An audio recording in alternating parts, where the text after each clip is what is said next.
नमस्कार दोस्तों। 60 से ज़्यादा एग्ज़ाम दिए, 50 से ज़्यादा एग्ज़ाम में फेल हुआ, 10 से ज़्यादा एग्ज़ाम क्लियर किए और हर फेल होने के बाद लगा कि शायद मैं ही वीक हूँ।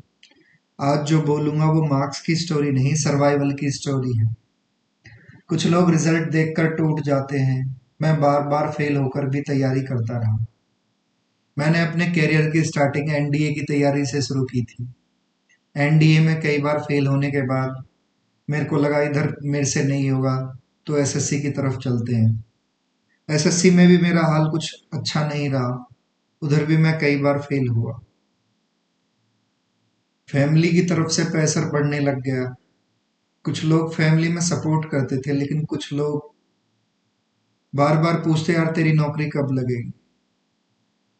फैमिली वाले कंपैरिजन करने लगे कि गांव में उस लड़के की नौकरी लग गई, उस लड़की के इतने मार्क्स आए। रिश्तेदारों ने क्वेश्चन करना शुरू कर दिया, ये क्या करेगा। मैं घर वालों से पैसा लेना भी बंद कर दिया। मेरे को लगता था कि क्या ही करूंगा मैं पैसे लेके इनसे। बुरा लगता था मेरे को। सेल्फ डाउट होना शुरू हो गया, कहीं मेरे में ही तो कमी नहीं है, और भगवान तू मेरे साथ ही ऐसा क्यों करता है। उन दिनों भर्तियों में डिले बहुत होता था। भर्तियां 3 3 4 4 साल में कंप्लीट होती थी। ये सब सहन करने के बाद मैं डटा रहा। मैंने सिर्फ एग्जाम ही नहीं दिए, वेट किया, रिजेक्शन देखी, कॉन्फिडेंस टूटा मेरा।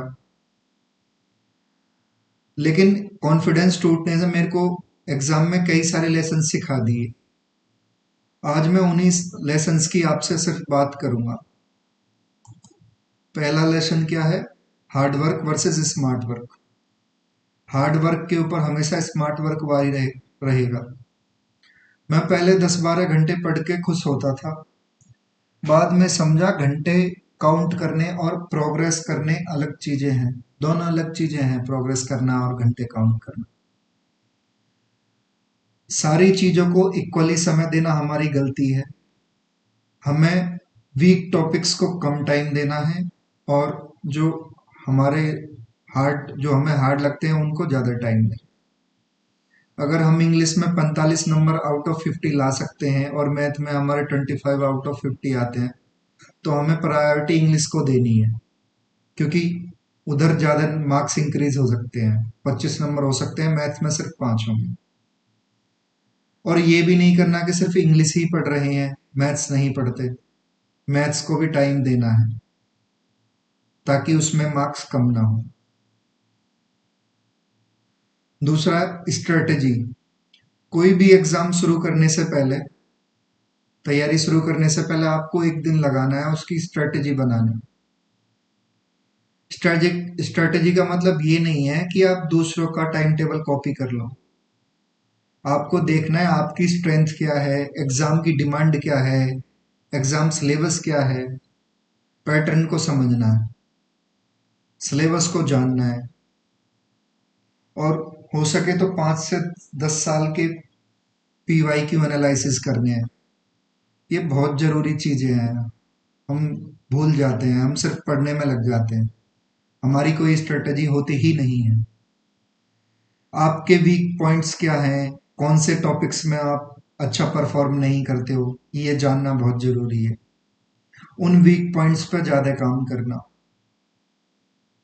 मोस्ट इंपॉर्टेंट क्या है? डेली टारगेट सेट करना, और टारगेट अचीव करके खुश होना। अगर टारगेटेड पढ़ाई करोगे तो बहुत बेहतर रहेगा आपके लिए। 14 घंटे पढ़ने से बेटर है मैथ्स के 100 क्वेश्चन लगाना, इंग्लिश का एक चैप्टर कंप्लीट करना, रीजनिंग का एक चैप्टर कंप्लीट करना, और रात को खुश होना कि मैंने ये सब कंप्लीट कर लिया। वीकली 2 मॉक टेस्ट लगाने हैं आपको, लेकिन वो मॉक टेस्ट तब लगाने हैं जब आपका 50% सिलेबस कंप्लीट हो जाए। अगर 50% सिलेबस कंप्लीट होने से पहले आप मॉक टेस्ट लगाएंगे तो आपके मार्क्स नहीं आएंगे, आप डीमोटिवेटेड होंगे। वो आपके लिए अच्छा नहीं है। मॉक टेस्ट लगाने के बाद मॉक टेस्ट की एनालिसिस करनी है, और एनालिसिस उस तरीके से करनी है कि आपको पता लगे कि कौन सा आपका वीक टॉपिक है और कौन कौन सा आपका स्ट्रॉन्ग टॉपिक है।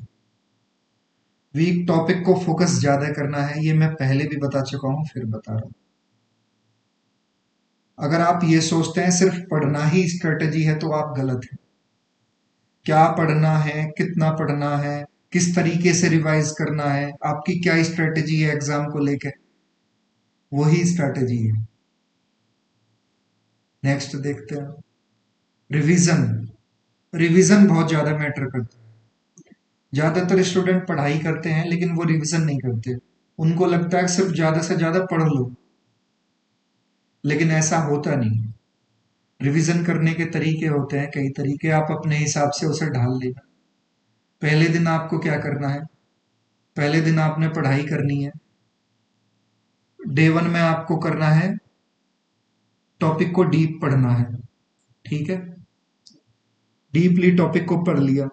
अब नाइट में आप सो रहे हैं तो आपको पूरे दिन जो आपने आज पढ़ा है उसको वाइंड अप करना है 30 मिनट में, यानी कि डाइजेस्ट करना है। खाने को जिस तरीके से डाइजेस्ट करते हैं ना, उस तरीके से। या तो आप रीडिंग लगा लो, उसको मेमोराइज कर लो कि आज मैंने ये पढ़ा था और ये पढ़ने के बाद आउटपुट ये है।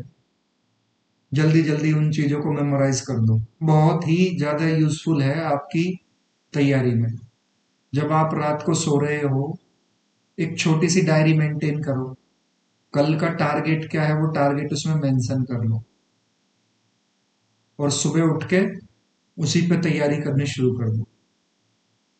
दूसरे दिन रिवीजन में, दूसरे दिन क्या करना है आपको, 10-10 मिनट हर सब्जेक्ट जो कल पढ़ा था उसकी तेज रीडिंग करनी है, यानी वो रिवाइज कर लेना है। नेक्स्ट डे, फिर सेवन्थ डे आपको बहुत तेजी के साथ रिवाइज करना है वही चीज, और सेम चीज 30वें दिन। 4 बार पढ़ने से क्या है, माइंड को 70 से 80% चीजें रिटेंट हो जाती हैं, यानी हमारे माइंड को चीजें चिपक जाती हैं वो 4 बार पढ़ने, 5 बार पढ़ने से। वरना सारे सारे लोगों के साथ यही होगा, वो भूल जाते हैं। एक एरर नोटबुक मेंटेन करो, जहां सबसे ज्यादा सिली मिस्टेक्स करते हो ना, उन सिली मिस्टेक्स को आप अपनी नोटबुक में मेंशन करो, नोट करो, और उसे बार बार रिवाइज करो और उस गलती को दोहराओ नहीं। बहुत सारे लोग क्या समझते हैं, सिलेक्शन बहुत ज्यादा पढ़ने से होता है, जो कि गलत बात है। सिलेक्शन होता है जो आपने पढ़ रखा है, वो आपको एग्जाम में परफॉर्म करना है, वो आपको एग्जाम में याद आए, उससे सिलेक्शन होगा। ज्यादा पढ़ने से सिलेक्शन नहीं होगा। याद तब आएगा तब आप रिवाइज करेंगे। एग्जाम में कई बार हमको लगता है पढ़ा हुआ है लेकिन हमको याद नहीं आ रहा, वो भी रिवीजन की वजह से होता है। रिवीजन बहुत जरूरी है हमारे लिए। और पेपर में बैठते टाइम अपने ऊपर परफॉर्मेंस प्रेशर कभी भी मत लेना। आप 1 साल 2 साल जितने भी साल तैयारी करते हैं, अगर आप एग्जाम में एक दिन प्रेशर ले लेते हैं और आपकी वो 1 साल की तैयारी बेकार जाती है तो उससे कोई बेनिफिट है नहीं आपके लिए। आपका एंड रिजल्ट है आपको सिलेक्शन लेना। उसके लिए जो टेक्निक आपके लिए सूट करती है ना, वो यूज करनी है। अगर आप उधर ही डर जाओगे तो क्या ही फायदा होगा। लोग बार बार ताने मारेंगे आपको, कहेंगे पेपर में डर जाता है। उन लोगों की आपको बात नहीं सुननी। आपको सिर्फ अपनी नर्व्स कंट्रोल करनी है, अपनी जो तैयारी करी है उस प्रोसेस पे विश्वास करना है, और फोकस करना है एग्जाम के ऊपर। बाहर जो चीजें हो रही हैं उन पर ध्यान देना नहीं। आपका पेपर बहुत अच्छा जाएगा उस दिन अगर आप ऐसा करते। चौथी चीज है नींद। नींद को कुछ लोग नेग्लेक्ट ही कर देते हैं। वो 14 15 घंटे पढ़ाई करते हैं, सोचते हैं सोना तो जरूरी है ही नहीं सेहत के लिए, जो कि बिल्कुल गलत है।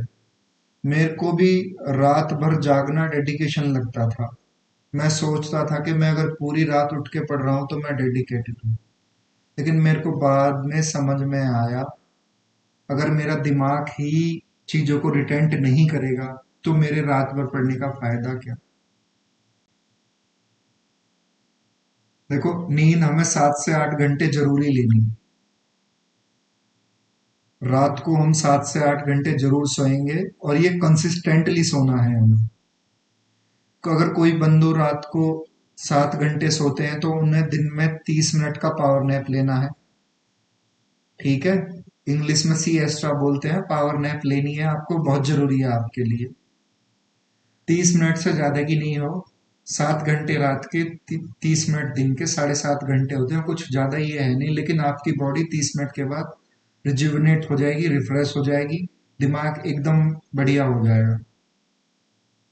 दूसरा, जो लोग 6 घंटे सोते हैं, 7 घंटे वाले 30 मिनट का ब्रेक लेंगे और 6 घंटे वाले क्या करेंगे, उन्हें एक डीप स्लीप साइकिल फॉलो करना है। रात को वो 6 घंटे सोते हैं तो दिन में उन्हें 90 मिनट का एक साइकिल कंप्लीट करना है।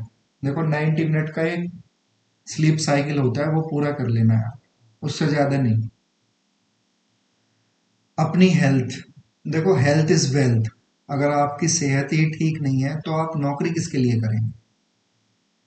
अगर आप बीमार ही हो, नौकरी लग भी गए हो, तो ड्यूटी कैसे करोगे, अपने परिवार को सर्व कैसे करोगे, अपने डिपार्टमेंट को सर्व कैसे करोगे, अपने आप को सर्व कैसे करोगे, लंबा कैसे जियोगे। तो आपको क्या करना है, 20 से 30 मिनट आपको वॉकिंग करनी है।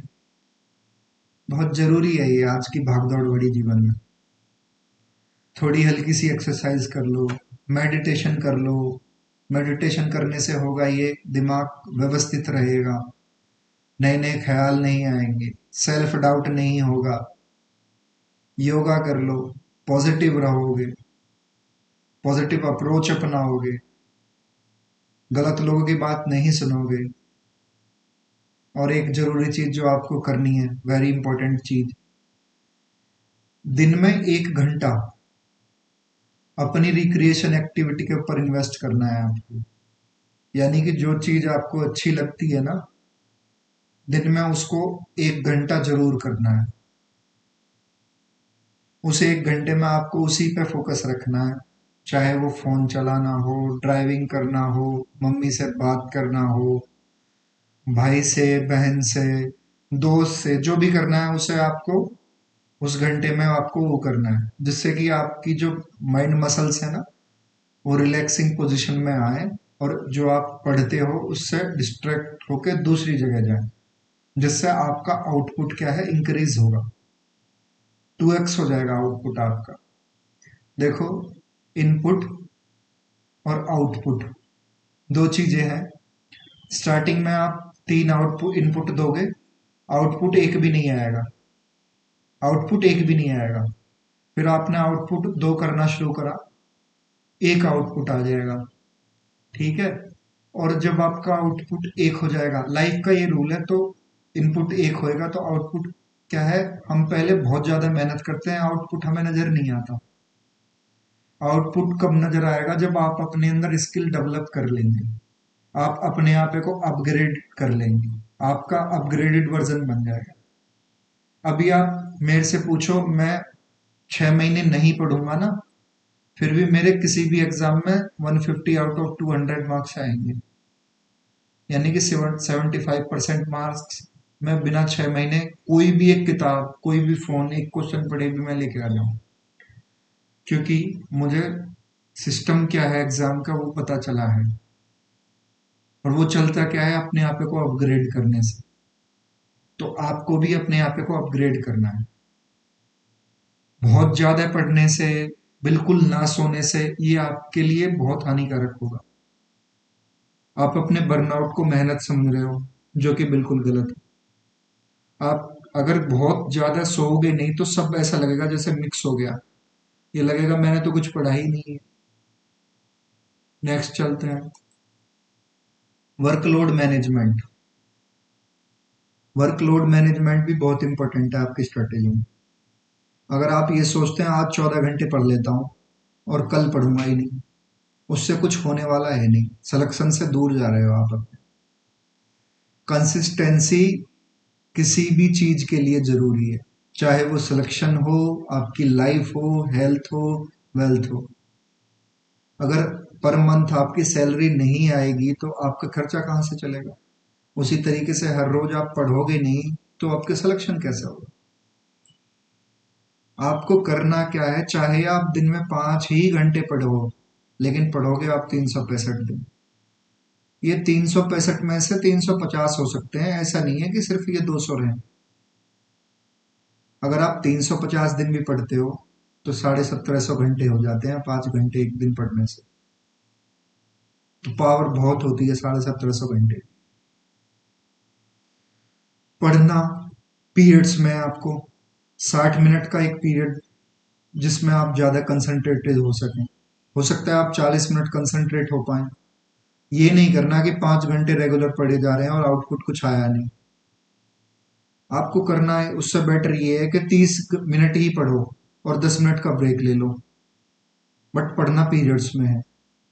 ये नहीं है कि रेगुलर पढ़ते चले जा रहे हो, उससे कुछ नहीं होगा, कोई फायदा है नहीं आपके लिए। और जो 10 मिनट का ब्रेक लोगे ना, उसमें पढ़ाई की कोई बात नहीं होनी है। आप अपनी माइंड मसल्स को क्या सिग्नल दे रहे हो कि आप रिजुविनेट हो, रिफ्रेश हो। ठीक। अब बैलेंस अप्रोच अपनानी है। 20 घंटे एक दिन नहीं पढ़ना, 5-5 घंटे करके 4 दिन में पढ़ना है। वही आपके लिए बेटर है। ये 5 घंटे ये ना समझे कि सिर्फ मैं 5 ही घंटे बोल रहा हूँ। आप 10 घंटे तक पढ़ सकते हो, और 10 घंटे से ज्यादा मुझे नहीं लगता कोई कंसंट्रेट होके पढ़ भी पाएगा।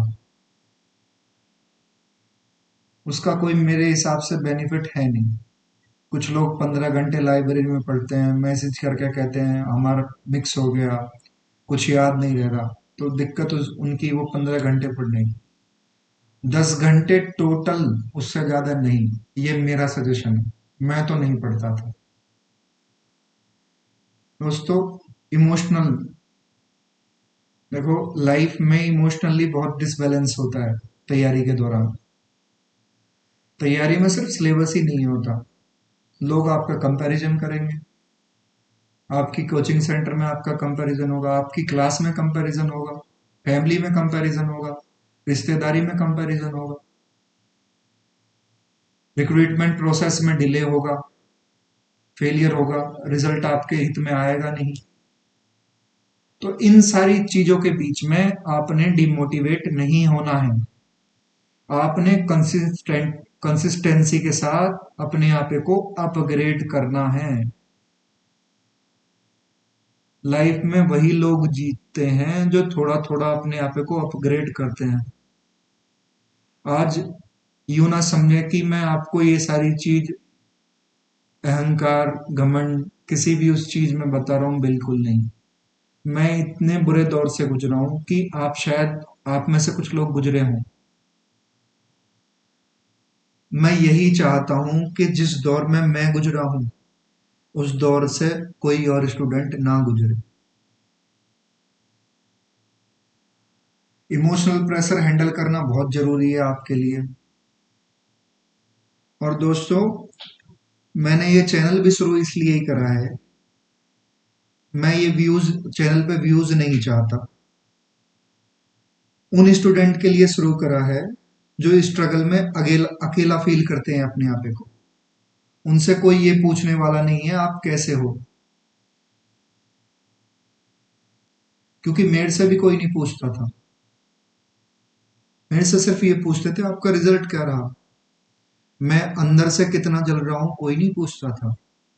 मैं मेरा माइंड क्या फील करता है, क्या मुझे बुरा लगता है, किसी को परवाह नहीं थी। और मेरा ये चैनल चलाने से अगर एक स्टूडेंट को भी भला होगा ना, तो मेरे लिए वो वर्थ इट है।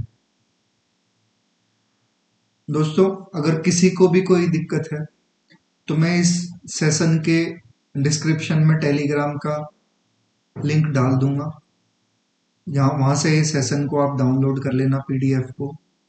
दूसरा, आप मेरे को इस वीडियो में कमेंट करके बता दीजिएगा आपको कोई दिक्कत, अगर मेरे से बन पड़ेगा तो मैं सॉल्यूशन कर दूंगा। और एक रिक्वेस्ट है आपसे कि इस सेशन को ज्यादा से ज्यादा लोगों तक भेज दें। मैं व्यूज बिल्कुल नहीं चाहता, मैं चाहता हूं कि लोगों का फायदा हो। जिस फेज से मैं गुजरा हूं, आप वो गलती ना दोहराएं। ये मैं सिर्फ बताना चाहता हूँ और कुछ भी नहीं बताना चाहता। Thank you. आपका सिलेक्शन हो, भगवान आपको खुश रखे।